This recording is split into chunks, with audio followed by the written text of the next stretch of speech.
Shalom, shalom, shalom. Paix et joie du Christ. Que la grâce de notre Seigneur Jésus soit avec toi qui m'écoutes. Alors ce matin, je viens à nouveau partager avec toi un message qui va certainement te bénir. Je voudrais partager avec toi l'histoire de Jacob et de son frère Ésaü. Tous deux fils d'Isaac, lui-même fils d'Abraham. Alors, je suis dans Genèse, le chapitre 27. La Bible nous relate l'histoire de la vieillesse d'Isaac.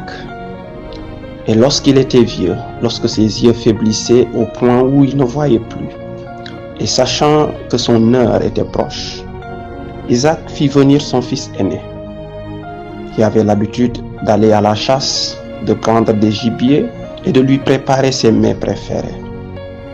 Isaac, voulant bénir son fils, puisqu'il était cher à son cœur, lui demanda de partir une dernière fois à la chasse, de prendre du gibier et de lui préparer son mets préféré, afin que son âme se réjouisse et qu'il puisse le bénir. Son fils acquiesça et alla à la chasse. Mais lorsqu'il faisait cela, la Bible nous dit que sa mère, Rebecca, épouse d'Isaac, était présente. Elle avait entendu cela.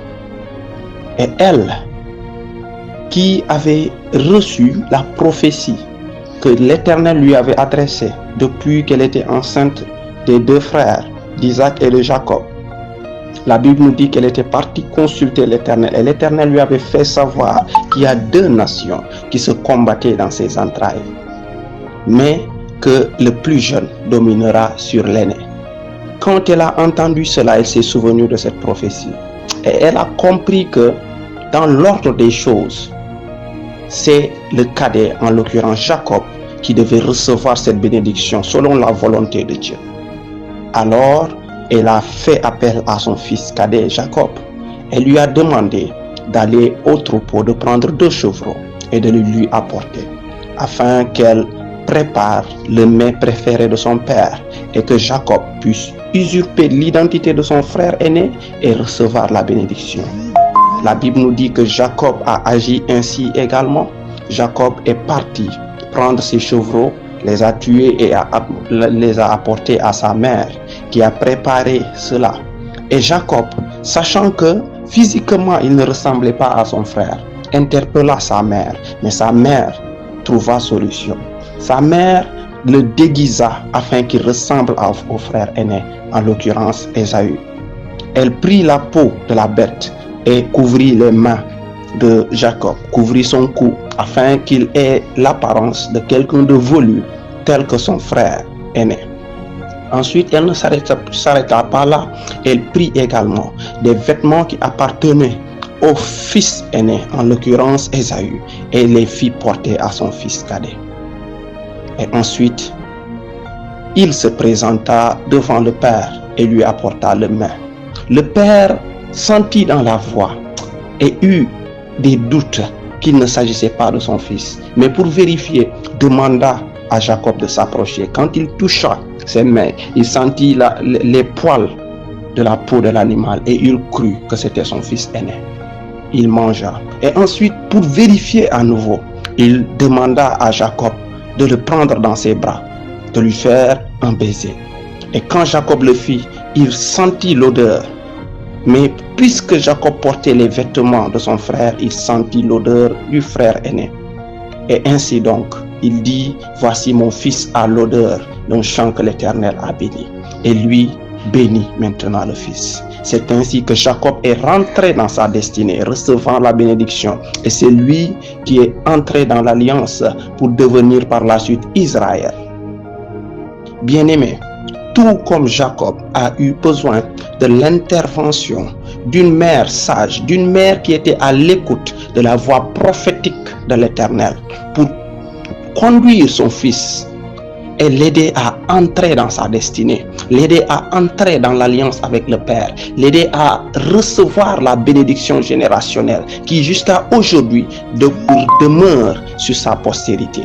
Toi et moi également, nous avons besoin dans notre destinée pour notre destinée. Nous avons besoin dans notre cheminement avec le Seigneur d'une mère qui se tient là.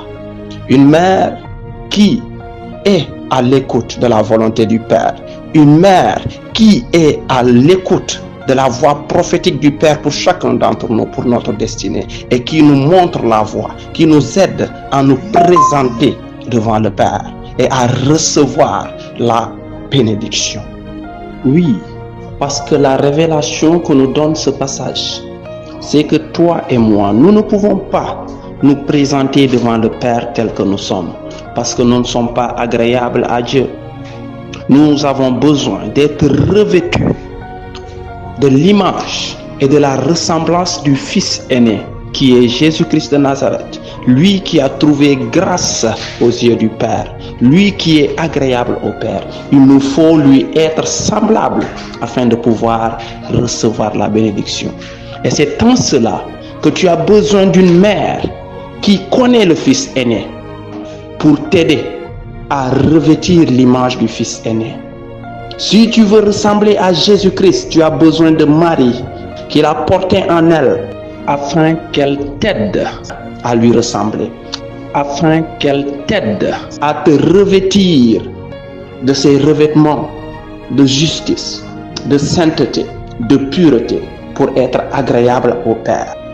Et c'est d'ailleurs, nous le comprendrons, la raison pour laquelle des générations après, lorsque le Christ s'est manifesté et qu'il a été crucifié, au pied de sa croix se tenait une mère, sa mère, et se tenait le disciple qu'il aimait.